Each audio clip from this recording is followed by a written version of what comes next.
Also presented with a cheque at Nottingham was the Midland branch of the retired Greyhound Trust, and it was all down to us at the Dogs.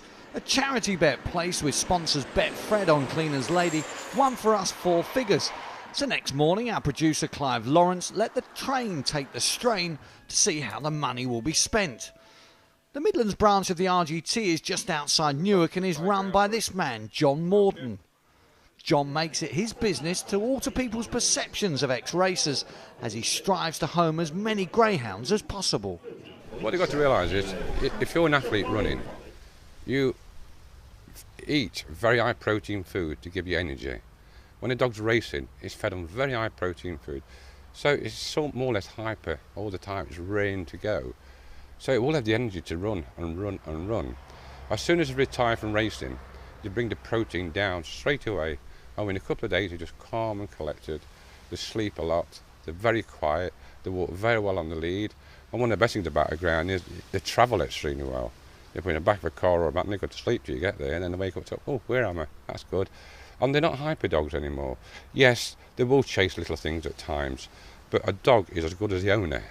You can train them not to chase, and all it is a squirt of water and say no, and they learn very, very quickly. I've got them living with chickens, I've got them living with rabbits, I've got them living with geese, I've got them living with cats, everything. But people say greyhounds can't do this. You will get the odd greyhound that can't. It's like any breed, they won't. But a lot of people say that greyhounds are cat killers.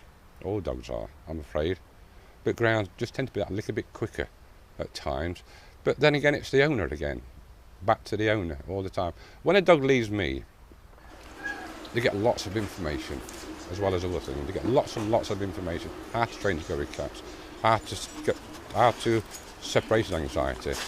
And to read all this and listen to what my advice, and I also am at the end of the phone for any problems at all, ring me. Please, please, please ring me. And that problem goes away. And people say, well, I love this dog, can I have another one? And that's how it's working at the moment. People tend to get addicted to them when they got them. They have 2 and they might have 3, which is hopefully good. If they do have 3, you know. And that's how it works. John's immaculate kennels house over 30 retired dogs at any one time. He's a halfway house for those dogs whose careers have ended and who now need homing. And following the national trend this year, John is enjoying great success with his home finding. I owned last year just over 80, and this year now it's 86 or more now. I think it's nearly 90 now I've owned this year. So I'll go way over 100 dogs this year, way over.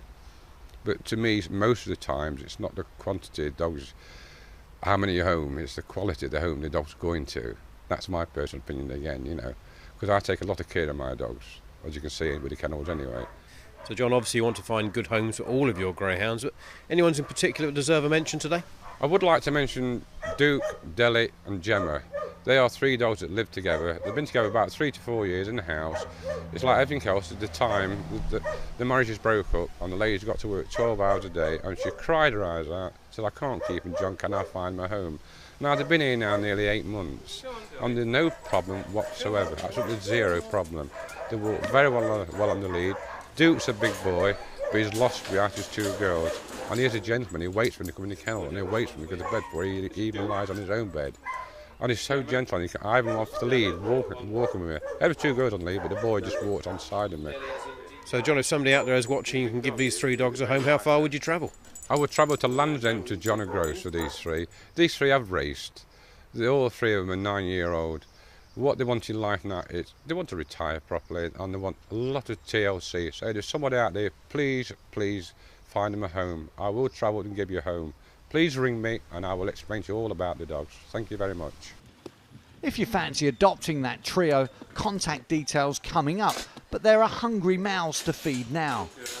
This is no 9-to-5 existence, and home finding is very much a labour of love for John, as it is many people in the game. But it's satisfying, rewarding, and above all, hugely important. I do like what I do. People say it's hard work. It is hard work. It is long hours.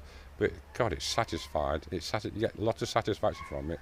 When I see the dogs go, I do cry sometimes. When I see them going up the drive and they're looking at me at the back of the window of the car, thinking where they're taking me. But then again, I think going to home, it's a lot better than it is in the kennels, because I can't give them 100% individual attention. Even though I do spend a lot of time with them, And I find that helps because it helps a dog to step into another life, into a house. If I get the time and train him to be a toilet trained, that helps a lot. I've been about 5 back in 10 years, which is not bad. But I do select the dog for the person. I go and home check these people, and I've got some home checkers now, but I find out the characteristics of this person, and I say to them, what sort of dog do you want? What do you mean? Do you live an active life? Do you live a quiet life? Have you got children? Have you got cats? We find a dog to fit that situation. The only one problem with greyhounds, this is one big problem, it's a good problem. They adore people.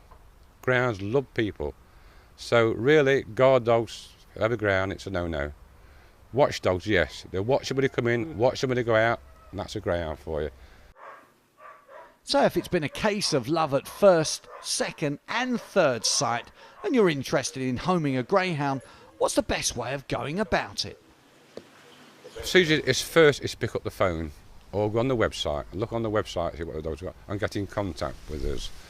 Then we take your name and number and everything, then we'll call you back or get in contact with you. And then what we do then, we'll go out and see you. It's not a form of vetting really.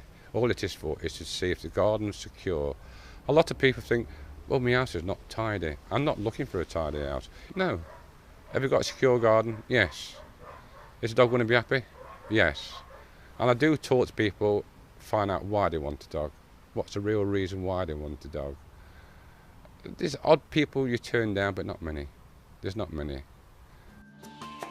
If you want to contact John direct at the Midlands RGT branch, call him on 01636 822 032. If you want to know more general information about the home finding process, contact the Retired Greyhound Trust National Hotline on 0870 444 0673. And if you want to know more about the breed itself, what better way than making it to Nottingham Racecourse for the Great Greyhound Gathering on Saturday, September the 22nd. Doors open at 10 AM. Retired greyhounds really do make great pets.